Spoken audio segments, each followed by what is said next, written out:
అత్యంత కృప కలిగిన యేసు క్రీస్తు నామములో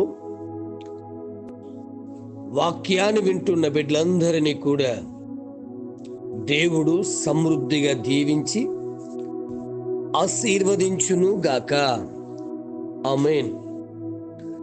ప్రియ దేవుని బిడ్డలారా, అందరూ ఎలా ఉన్నారు? బాగున్నారు కదూ? ఉదయం లేచి ప్రార్థన చేసుకున్నారా? పరిశుద్ధ గ్రంథాన్ని చదివి ధ్యానించారా? దేవుని బిడ్డలారా, మనము ఎలాంటి వారమైనను దేవుడు తన కనికరాన్ని చూపి తన కృపను మన పట్ల విస్తరిస్తూనే ఉన్నాడు. ఇశ్రాయేలు జనాంగం మరి అరణ్య యాత్రలో ఉన్నప్పుడు మోషే గారిని సినాయి కొండ మీదకి రమ్మన్నప్పుడు ఆయన వెళ్ళి 10 ఆజ్ఞలు పలకలు తీసుకొచ్చే సమయానికి వారు చెడిపోయి ఉన్నారు. దేవాతి దేవునికి ఎంతో కోపం వచ్చింది. ఆయన కోపం నిమిషమే ఉంటది, ఆయన దయ ఆయుష్ కాలం ఉంటది. 32వ అధ్యాయం నిర్గమాకాండంలో ఆయన కోపడ్డారు. ఆ తర్వాత మళ్ళీ ఆయనే 34వ అధ్యాయము 6వ వచనం చూసినప్పుడు మోషేతో దేవుడు మాట్లాడుతున్నాడు. మోషే ఆయన కూడా చాలా కోపడిపోయాడు. అయ్యో, ఎంతగా నేను వీళ్ళని చూశానే, నా దేవుని విడిచిపెట్టేసరే అని చాలా బాధపడ్డాడు, కోపపడ్డాడు కూడా. చెప్పాలంటే ఆయన చేతుల్లో ఉన్న 2 పలకలను కూడా బదలగొట్టి పడేశాడు.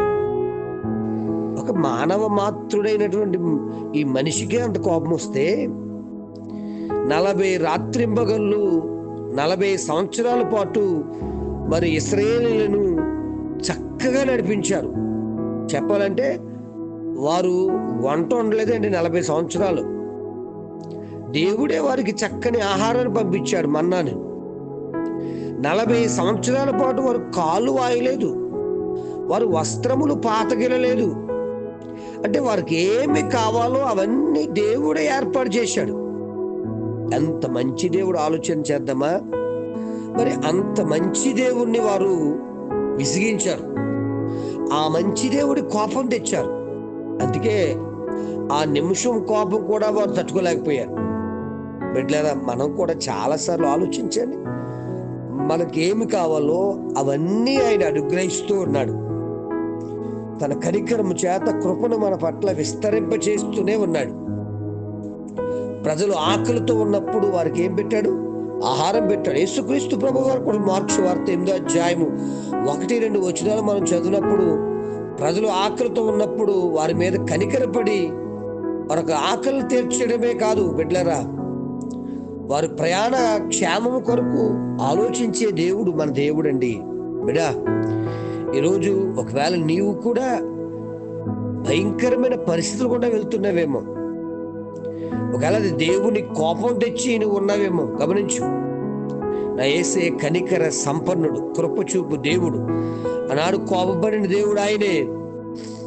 మరి 34:6లో కనికరపడి, మోషే తిరిగి మళ్ళా సీనాయి కొండ మీదకి రా, నేను ఆజ్ఞలు రాసిస్తాను అని చెప్పి తిరిగి ప్రజల పట్ల కనికరాన్ని చూపిన దేవుడు మన దేవుడమ్మా. ఆలోచిస్తున్నారా? కాబట్టి ఎప్పుడు ఆయన కోపం ఎప్పుడైనా తెచ్చి ఉంటే దయచేసి ప్రభు దగ్గరకు వచ్చి క్షమాపణ కోరుకుంటే ఆయన కనికరాన్ని చూపే దేవుడు. మరొక ఉదాహరణ చెప్తున్నాను. లూకా సువార్త 7వ అధ్యాయం 13వ వచనం చూసినప్పుడు మరొక విధవరాలు తన కుమారుని కోల్పోయి ఏడుస్తుంది. ఆమె పట్ల జాలి చూపేవాడు ఎవరు లేడు. కానీ యేసుప్రభు వచ్చి ఆమెను చూసి కనికరపడి ఓదార్చడమే కాదండి, ఆ బాబును బ్రతికించినట్టుగా కూడా మనం చూస్తున్నాం.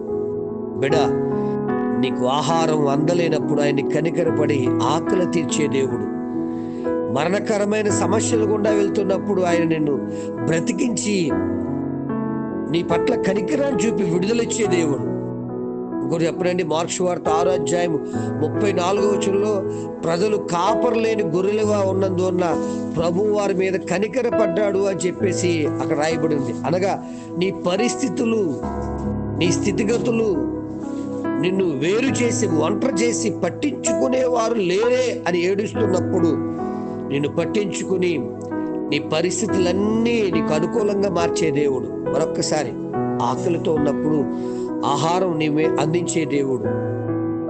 2, మరణకరమైన పరిస్థితులు గుండా వెళ్తున్నప్పుడు నిన్ను కనికరపడి మరణ అంధకారము నుంచి బ్రతికించగలిగిన దేవుడు.